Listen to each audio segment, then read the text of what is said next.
Radio 360 News. नमस्कार, Fiji खबरों के साथ मैं हूं कृष्णिल प्रसाद, रेडियो 360 ऑस्ट्रेलिया के लिए।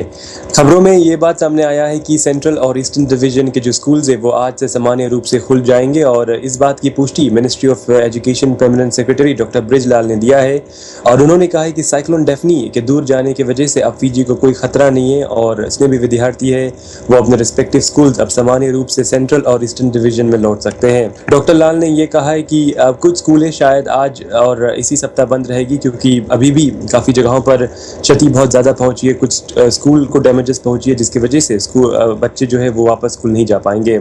उन्होंने कहा है कि वेस्टर्न डिवीजन में हफ्ते भर स्कूल बंद रहेंगे, शायद अगले हफ्ते से स्कूल सामान्य रूप से खोले जाएंगे, लेकिन बच्चों पर और जो पेरेंट्स हैं और टीचर्स हैं उनसे मांग किया जा रहा है कि वो आसपास के जो एनवायरनमेंट वो देख ले कि सुरक्षित है या नहीं, तब वो निर्णय बनाएं कि वो बच्चे को स्कूल भेजेंगे या नहीं। अभी जबकि इतना ज़्यादा क्षति वेस्टर्न डिवीजन और साथ में इस बाढ़ की वजह से और इस ख़राब मौसम की वजह से फीजी के काफ़ी इलाकों को पहुंचा है, तो अभी मेन फोकस इन लोगों के लिए रहा है कि ये इन जगहों को साफ कर दे।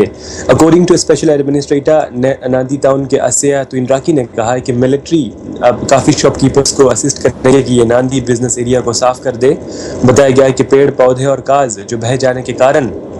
ये अभी काफ़ी जगहों पर बिखरे पड़े हैं जिसको अभी साफ सफाई करने की बहुत ज़रूरत है।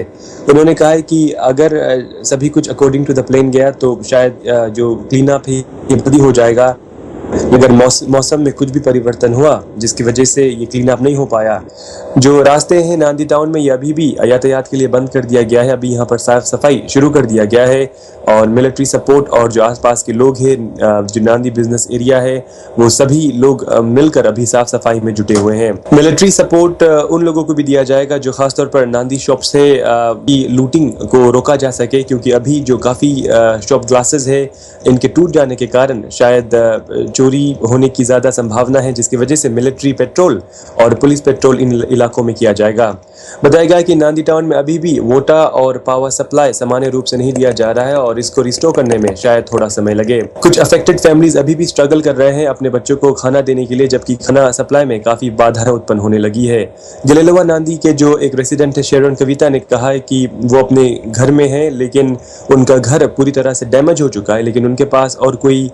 ऑप्शन नहीं है कि वो जाकर रह सके, इसलिए उनको उस डैमेज्ड घर में ही रहना पड़ रहा है। कविता ने कहा कि उनको इवैक्यूएशन सेंटर छोड़ना पड़ा क्योंकि वहाँ पर खाना का सप्लाई में प्रॉब्लम्स होने लगे थे और उनको अपना घर लौटना पड़ा।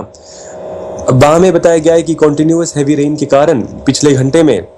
लगातार 45 मिनट्स तक जो बारिश हुई, इसकी वजह से कुछ और फ्लडिंग की जो समस्या है कुछ इलाकों में सामने आया है, जिसकी वजह से उन लोगों को वहां से हटना पड़ा। रवि के जो एक रेसिडेंट है अश्नील चंद ने कहा है कि कुछ नंबर ऑफ व्हीकल्स ये अभी भी स्टक हो चुके हैं और रास्तों को बंद कर दिया गया है सभी यातायात के लिए और शायद आने वाले कुछ घंटों में और भी समस्या लोग सामना कर सकते हैं। कुछ एक और जो निवासी है वालेलिमबाग के, इन्होंने कहा है कि रास्ते को बंद कर दिया गया है क्योंकि ये बाढ़ के पानी के नीचे आ चुका है।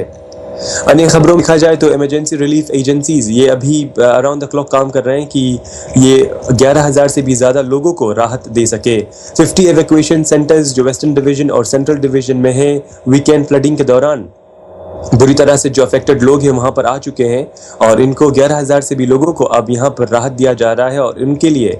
जो खाना सप्लाई है, सामान्य रूप से जो पानी का सप्लाई है, ये सभी चीज़ों का बंदोबस्त किया जा रहा है।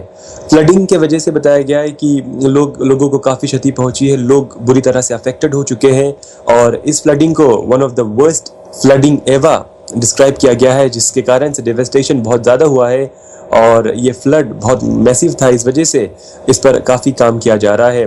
मेजॉरिटी ऑफ एवैक्यूज जो है वेस्टर्न डिवीजन के हैं और बताया गया है इन पर अब ज़्यादा ध्यान देना पड़ेगा। डिस्मेक का कहना है कि डिस्ट्रीब्यूशन और असेसमेंट टीम अभी इंश्योर कर रही है कि इमरजेंसी रेशंस लोगों को दिया जाए, जबकि अभी असेसमेंट शुरू कर दिया गया है, लेकिन डिस्मेक के जो डायरेक्टर है पचिला इंदुम्बुई, उन्होंने कहा है कि अभी भी इवैक्यूएशन सेंटर्स में कुछ प्रॉब्लम्स का सामना लोग वहां पर कर रहे हैं। दुम्बुई ने कहा है कि इवैक्यूएशन सेंटर्स में अभी पावर और वाटर सप्लाई अभी नहीं है और सैनिटेशन भी एक कंसर्न है और इस पर भी अभी काम किया जा रहा है। दुम्बुई ने कहा कि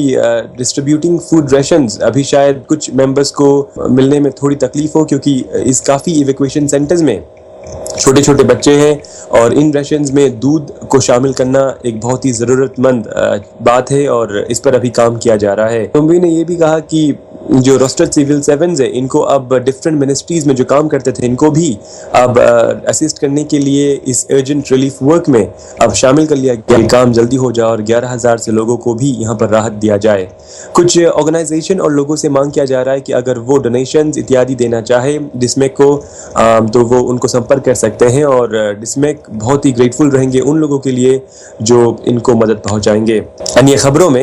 ये बात सामने आया है कि रिलीफ ऑर्गेनाइजेशंस अभी डिस्ट्रीब्यूशन शुरू कर चुका है खाना, पानी और कपड़ों का और बताया गया है कि आने वाले दिनों में और भी डिस्ट्रीब्यूशन ये होंगे कुछ जो ऑर्गेनाइजेशन द्वारा। कुछ लोग जो अफेक्टेड है खासतौर पर वेस्टर्न डिवीजन में इनके लिए काफ़ी संस्थाएं अब काम करना शुरू कर दिया है। जैसे हरे कृष्णा मूवमेंट ने अभी तक 1500 से भी ज़्यादा लोगों को लोतोका और नांदी में यहाँ पर कपड़े और खाना दिया है। कोऑर्डिनेटर राजेश महाराज ने कहा है कि लोग खाना या फिर कपड़े डोनेट करना चाहे तो वो कर सकते हैं और इस समय जबकि फिजी के लोगों को ज़रूरत है कि उनको कपड़े मिले जबकि उनका सभी कुछ खो गया है, बह गया है, सभी कुछ बर्बाद हो चुका है, तो इस समय में, इस वर्तमान में देखा जाए इस बुरे समय में लोगों से मांग किया जा रहा है कि वो हाथ बढ़ाए और लोगों को मदद करे। महाराज ने कहा है कि 15 कार्टन्स ऑफ FMF क्रैकर्स जो बिस्किट्स है वो अभी बा में डोनेट किया गया है और मदद लोगों को बारी बारी से पहुंचाया जाएगा। इधर ऑकलैंड न्यूजीलैंड में रेडियो अपना द्वारा एक 36 आवर्स जो रेडियोथॉन वो किया गया है और अभी देखा जाए तो 46 to 50,000 न्यूजीलैंड डॉलर्स ये कलेक्ट कर लिया गया है जो इन लोगों को, जो फिजी के जो अफेक्टेड लोगों को दिया जाएगा। और अभी तक ये जो रेडियोथॉन जारी है और आज रात मध्यरात्रि को ये ख़त्म होगा और 100,000 या फिर 150,000 न्यूजीलैंड डॉलर्स ये कलेक्ट करने की संभावना है जो लोगों को बांटा जाएगा।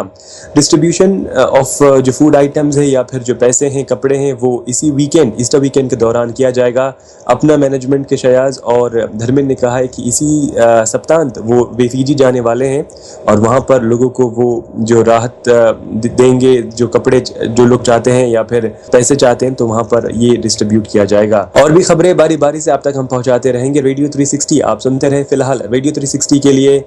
मैं हूँ कृष्णिल प्रसाद।